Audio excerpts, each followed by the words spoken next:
More than 30 years after it rode into theaters, Tombstone is still treated less like a movie and more like scripture by Western fans, and Sam Elliott, the man who played Virgil Earp with that granite jaw and gravel voice, has spent decades quietly dropping details about the making of the film that most casual viewers never connected.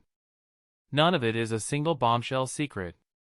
It's something better, a scattered trail of admissions, made across interviews over the years, that together paint a much messier and more human picture of how Tombstone actually came together. Put them side by side, and you start to understand why the film feels the way it does, and why the people who made it still talk about it like it changed them. Start with the obvious one, the one every fan already senses but rarely hears confirmed outright. Kurt Russell was running that set long before George P. Cosmatos officially took the director's chair. The film's original writer and would-be director, Kevin Jarre, had been the reason half the cast signed on in the first place. His screenplay was sharp, funny, and steeped in real frontier history, and actors like Elliott have said for years that it was the script, not the paycheck, that pulled them in. But Jarre had never directed anything at this scale, and within roughly a month of shooting, the production was badly behind schedule. The studio pulled him. Cosmatos, a journeyman action director best known for Rambo and Cobra, was parachuted in with almost no preparation time. What followed, according to nearly everyone who was there, was Kurt Russell quietly becoming the film's real creative anchor. He wasn't credited as director and never tried to claim that title publicly, but cast members including Val Kilmer have said plainly that Russell shaped blocking, pushed rewrites, and kept the emotional through line of the film intact while Cosmatos handled the mechanics of getting shots in the can. Elliott has echoed that account in his own way, describing a production that could have splintered after Jarre's exit if someone hadn't stepped up to hold the center. That someone was Russell, and the film owes more of its DNA to him than the credits will ever say. Then there's Val Kilmer, and what Elliott has said about watching him work. Doc Holliday is the performance most people remember first when they think of Tombstone, and Elliott has never pretended otherwise. He's talked about how Kilmer disappeared into the role so completely, the sunken cheeks, the wheezing cough, the lazy southern drawl that could turn razor-sharp in a heartbeat, that it became something other actors wanted to witness up close rather than just react to on cue. Kilmer's own preparation was reportedly obsessive. He worked with a professional quick-draw coach to master a custom shoulder holster because that's how the historical Doc Holliday carried his weapon, and he built the character's cough and cadence with the same kind of discipline. Elliott, a veteran of the genre by that point, has spoken about the shift in energy on set whenever Kilmer was in a scene, a kind of heightened attention that spread through the crew. It's the sort of thing that's easy to say about a beloved performance in hindsight, but Elliott's specific point has always been narrower and more interesting.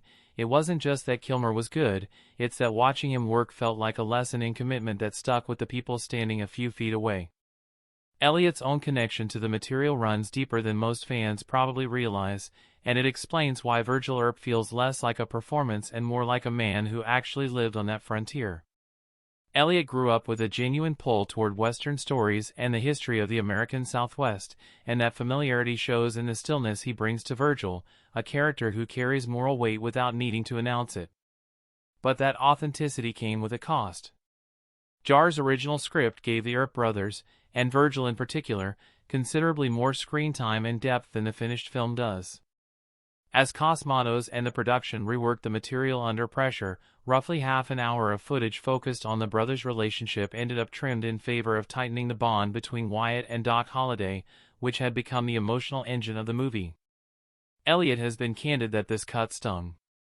He's said in interviews that had he known how much of Virgil's arc would end up on the cutting room floor, he might have thought twice about signing on in the first place. It's a rare moment of an actor admitting real frustration about a film now remembered as a classic, and it says something about how differently the finished product landed compared to the one that convinced him to say yes. The gunplay in Tombstone still holds up today, and that's not an accident either. The production brought in Thel Reed, a fast-draw specialist whose competition times had made him a legend in shooting circles long before Hollywood came calling. Reed had already built a career coaching actors in authentic period gun handling, and on Tombstone he worked closely with Kilmer to master drawing and firing from that custom shoulder rig, along with training other cast members including Michael Biehn, who played the menacing Johnny Ringdo. The goal wasn't stylized movie gunplay, it was economy of motion, the kind of practiced, unglamorous efficiency real 19th century gunfighters would have had. That attention to detail is a big part of why the shootouts in Tombstone still feel grounded rather than choreographed, and it's a piece of the production's DNA that rarely gets mentioned outside of dedicated Western circles. Then there are the mustaches, which have practically become a genre unto themselves in Tombstone fan discussion. Nearly every principal actor grew his own for the film, a deliberate choice meant to root the cast visually in the period rather than relying on obviously fake facial hair. It gave the movie a unified, lived-in look that a lot of westerns from the era simply didn't bother with. The one well-documented exception was John Tenney, who played Sheriff Johnny Bean. Tenney was committed to staying clean-shaven for another role at the time, so the production's makeup team built him a prosthetic mustache designed to match the real ones worn by everyone else on screen. It's a small detail, but it's the kind of trivia that has circulated in film retrospectives and cast interviews for years, and it underscores just how seriously the production treated something as minor as facial hair in service of authenticity.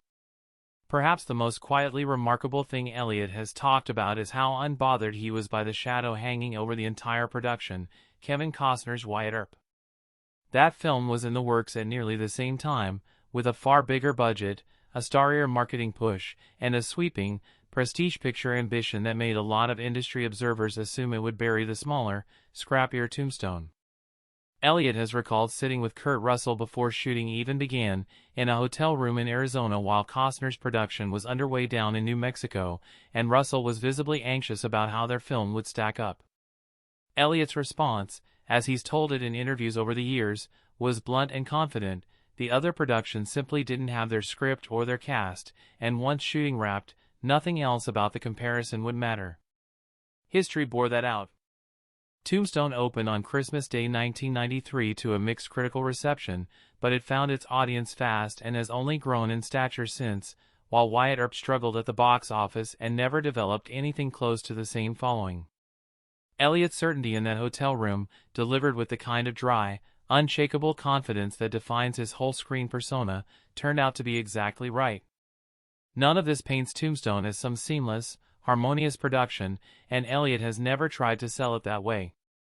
He's been honest that the shift from jar to Cosmatos created real tension and uncertainty on set, the kind that could have derailed the whole project if the cast hadn't been as committed to the material as they were. What emerges instead is a portrait of a film that succeeded almost in spite of its production, held together by a handful of people, Russell managing the day-to-day, Kilmer throwing himself so completely into Doc Holliday that it changed how his castmates approached their own work, Elliott and the rest of the ensemble trusting a script even after chunks of it were cut away, and outside specialists like Thel Reed making sure the details nobody consciously notices, the way a gun is drawn, the way a mustache curls, were exactly right.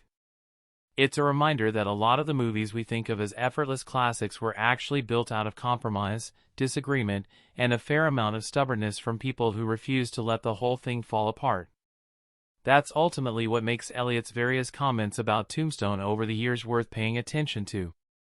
He's not selling a single dramatic revelation designed to go viral.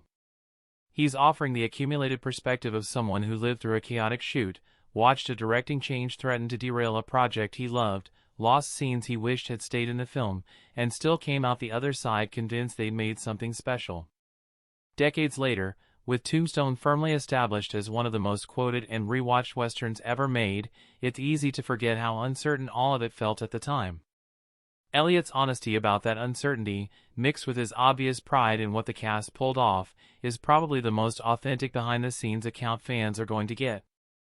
It doesn't rewrite the movie.